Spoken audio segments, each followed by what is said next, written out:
What's up everybody, welcome back to a brand new episode of Quicktip Time Tuesday, where I give you tips and tricks to bring up your photography to the next level. And in this episode we are gonna talk about the mist effect in your photo and how you can create it without using an mist effect filter or an ND filter with a built-in mist effect.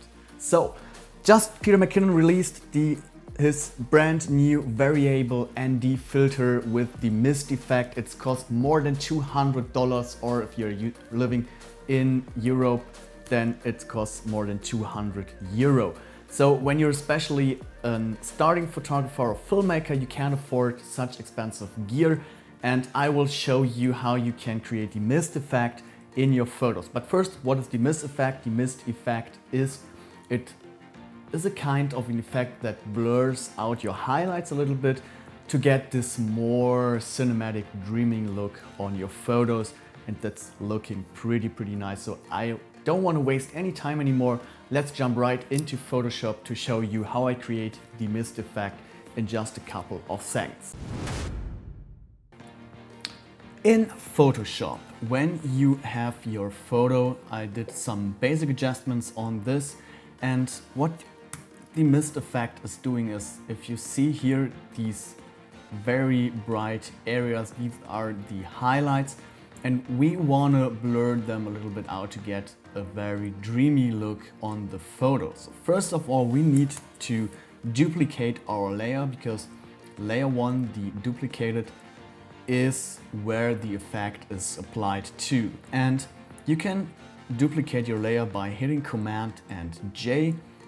If you don't know this, then we want to only select the highlights, and we're doing this with the color range. So go to select, hit color range, go to highlights if you don't see the highlights here, and then you can see where the highlights are. You can change the fuzziness, you can change the range.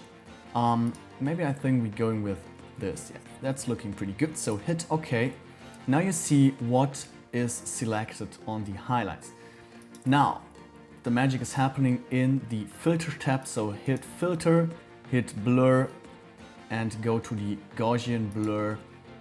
So now you can change the radius from the pixels, and you can see how smaller the radius is. It's not affected anymore, and if I crank up it, you see it's all blurred out. So I would say we're going with I think let's go with 28.